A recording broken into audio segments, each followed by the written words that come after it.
So this is a Moana 2 movie review. I don't remember what happened in the first one, besides the fact I know she becomes a demigod. So apparently, I don't think Maui. That's my car doing its thing. Of course, it doesn't want to make a video. Fucking car. But what was I gonna say? I think in the first one he was already. I want to say he already was a demigod. But yeah, apparently he was a regular person. I think there's a moment in the film where he loses his tattoos, and I think in that point he did become a regular person. But of course we can't have that, right? And they're better. The duo is better if they both have powers. So he gets his powers back, and Moana gets powers, presumably so, because she has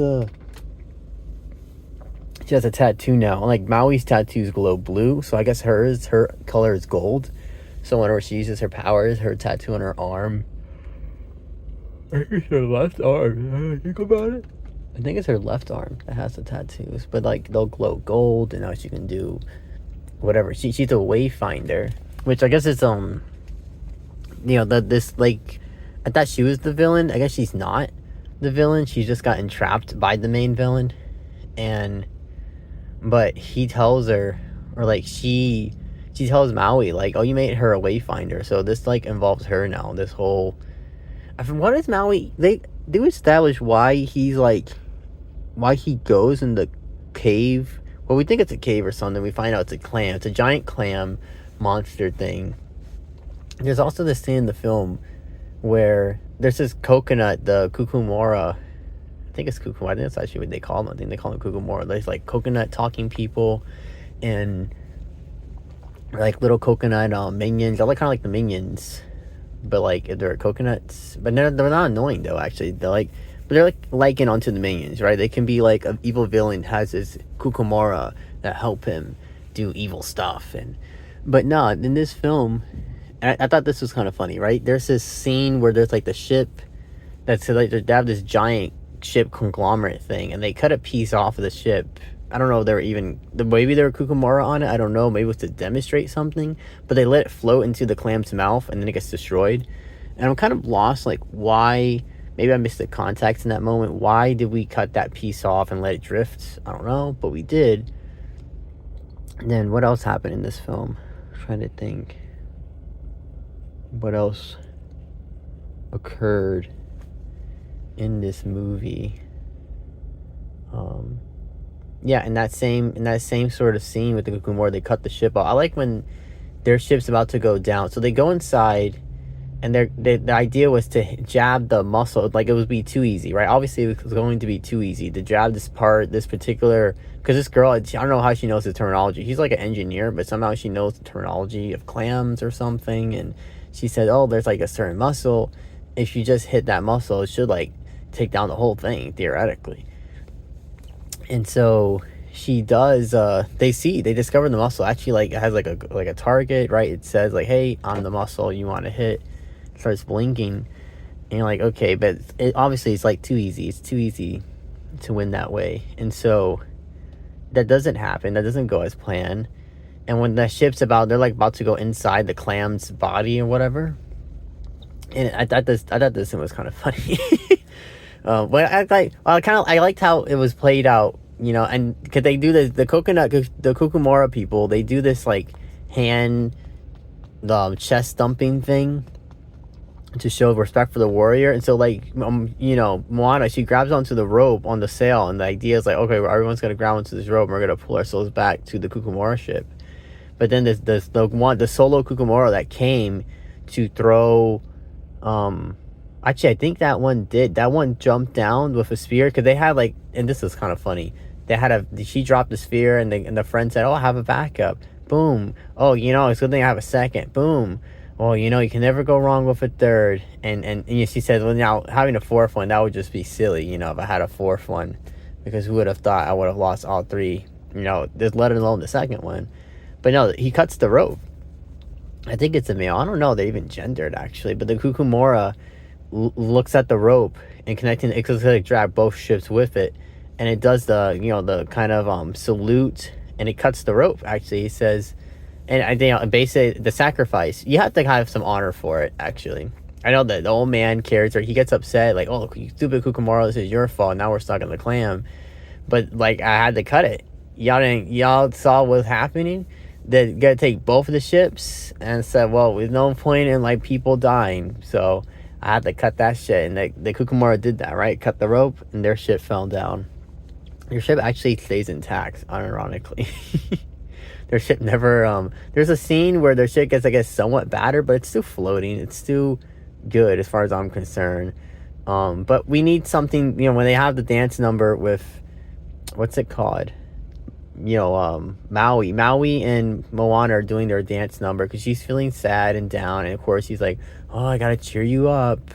Actually, it's like a give and take, because I think in the first film he was feeling down and she cheered him up. I want to say there was a song number with Maui. I think it was the third song in the film with Maui, and I think she cheers him up or something in that third. And they're also like on an island. They take a break, and it's the horses on an island. They take a break on this island, and it's like, I wonder if this island still exists outside of the curse. I think it's like maybe a sphere within this part of the ocean, right? But like, because once the curse breaks, then now you can go to the ocean. Now you can sail in, and it's all okay. Because I guess theoretically, maybe you could just sail. But presumably, this other guy, this like spirit guy, he kind of looks like an Aztec warrior. Presumably, I want to say he probably just sailed up into that area where it's like bad storms, like unusually bad storms happen in this area, and the lightning is purple and violet, and yeah, this guy, I don't even remember why he didn't want the people to unite. He didn't want people to be together. Oh, it was for power. That's what it was. Like, the idea was like, or like the idea for this character is that he would be more powerful if he divides the people. Well, actually, that's a real power move that people do, and right, politicians do this, divide and conquer people and wield power over them, but like separate them, have them pin against each other. Well, in this case, they just don't know if each other's existence.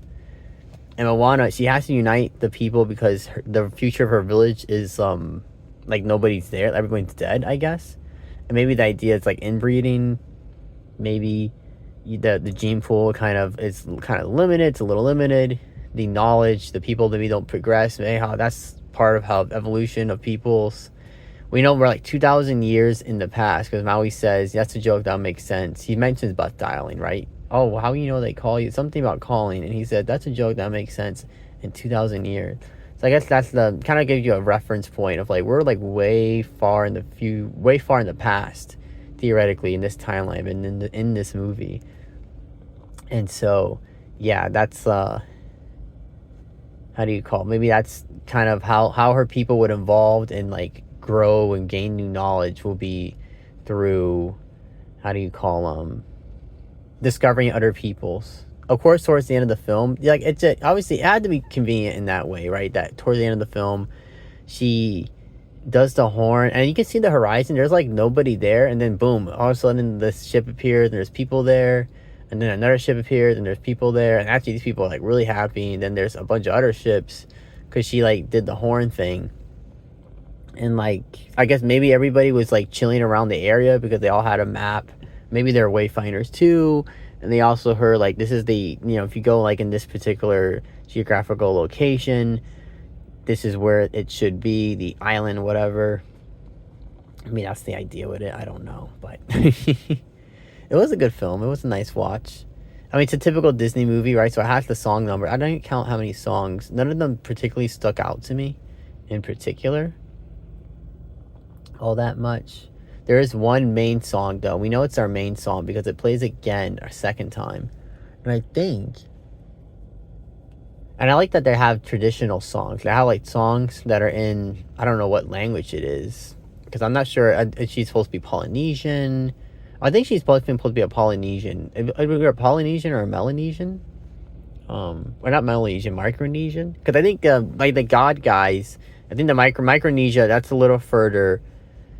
If you're looking at it like with Hawaii as the base, maybe that'll be way further to the west. If she was Melanesian, and I don't think she's not Melanesian, right? She doesn't have those like characteristics of like black features So I think she's definitely. I want to say she's Polynesian. I think she's Samoan, maybe. Or The Rock is Samoan. I don't know if that character's supposed to be Samoan or Hawaiian, whatever. And I think Hawaiians following the banner of Polynesia, because like Micronesia is also pretty far. Like in the grand scheme, I want to say. I don't really know. I don't know the geography all that well, but I think she's Polynesian. She's speaking some Polynesian language or something. And they have some songs, but we know like our main song is our main song.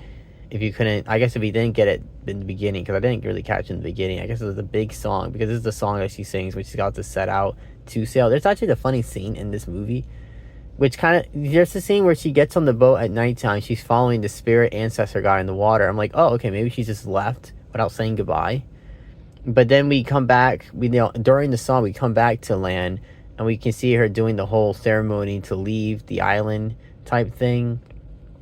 So it's like, oh, okay, actually, I don't know. I thought that scene was kind of funny. Why do we get this scene where she's like sailing at nighttime toward following this ancestor guy, but then we come back to the island? So did that just not happen? Because sometimes in the dance numbers, obviously, the setting sort of changes, right? It's like you're going on an acid trip. Except in that song, I felt like that was supposed to be like real time. Like this is her preparing, because all the rest of the stuff was like her preparing while she's singing. Except maybe that one scene, that was just metaphoric. I don't know. That was funny to me. Yeah, because she's also alone in the boat. And then, like, obviously she can't be alone in the boat. She can go to this other island 3 days when she finds the clue that even leads her on this journey. Sure thing. That's okay with her pig and her chicken. But, like, obviously, like, if you're going to go on this big embarking journey, you have to go. And we know, like, the cute characters, basically, they set the setup, right? That's like a traditional thing in the films. They do the setup of, like, these are the characters that you're going to be in line with. These are the characters that we're going to pivot towards. Because, right, we get the introduction with that guy doing the story about Moana. The most obvious one is the engineer girl. When she sees her ship, she's like, oh my god, the ship, has she have any repairs? It's I was thinking maybe if they made this film LGBT friendly, this girl would have been Moana's girlfriend, maybe a love interest or something. And then maybe this other guy, but then I thought, oh, maybe this big Buffy guy, maybe that's like he thought crush Moana, maybe that's gonna be a feature in the film. But he more so has like a guy fixation. He has like a guy crush, not in a gay way, but like he got this fixation on Maui. He's like a big Maui fan. And then you got this old man that he says, oh, I'd rather retire. He's a little grumpy-ish, but he's also kind of cool. I like his look because he looks like a Papuan. He looks like a Melanesian, and I think in the scene in the movie, I think it's kind of reminiscent of Fiji. I want to say, where some people have like a Melanesian look, other people have a Polynesian look. Like some of the people in the village, they look more like they could be from these countries, and the other people look like from those countries. And I wonder if that's the diversity and inclusion part of the film. We don't want everybody looking sort of a monolith together. Maybe you go to these island countries and you'll notice that some of them there's a joke in Family Guy about this, that people I can't tell are black or Asian. And that's maybe a very true thing. In a lot of these countries, the people have very ambiguous, sort of androgynous, is that even a word actually? Well, androgynous I think is like gender. You can't assume the gender, you can't get the gender, but they'll have like the look of the people. It'll be sort of, you can't quite mismatch. You can't quite tell like who is what exactly they are. Maybe ambiguous, right? Ambiguous racial looks, which is like kind of a cool thing with some people groups, right? And which really just means like they're like their own people. I mean, when I see Pacific Islanders, I see them as their own. Like that's like kind of their own sort of people group. I think they're like Asian people from Asia many years ago or something, because I think in Taiwan they have aboriginals, and these aboriginals in Taiwan, they're like related to the people in the islands going out towards this way, and that's sort of like a hallmark. Like these people came from here and they went there, but there's so many years of like evolving differently from each other that they're not quite related anymore, is it? But what was I gonna say? I could think of something. Yeah, Moana 2, it's a nice movie. I liked it. I enjoyed watching it. And that concludes my review of it. Thank you for listening.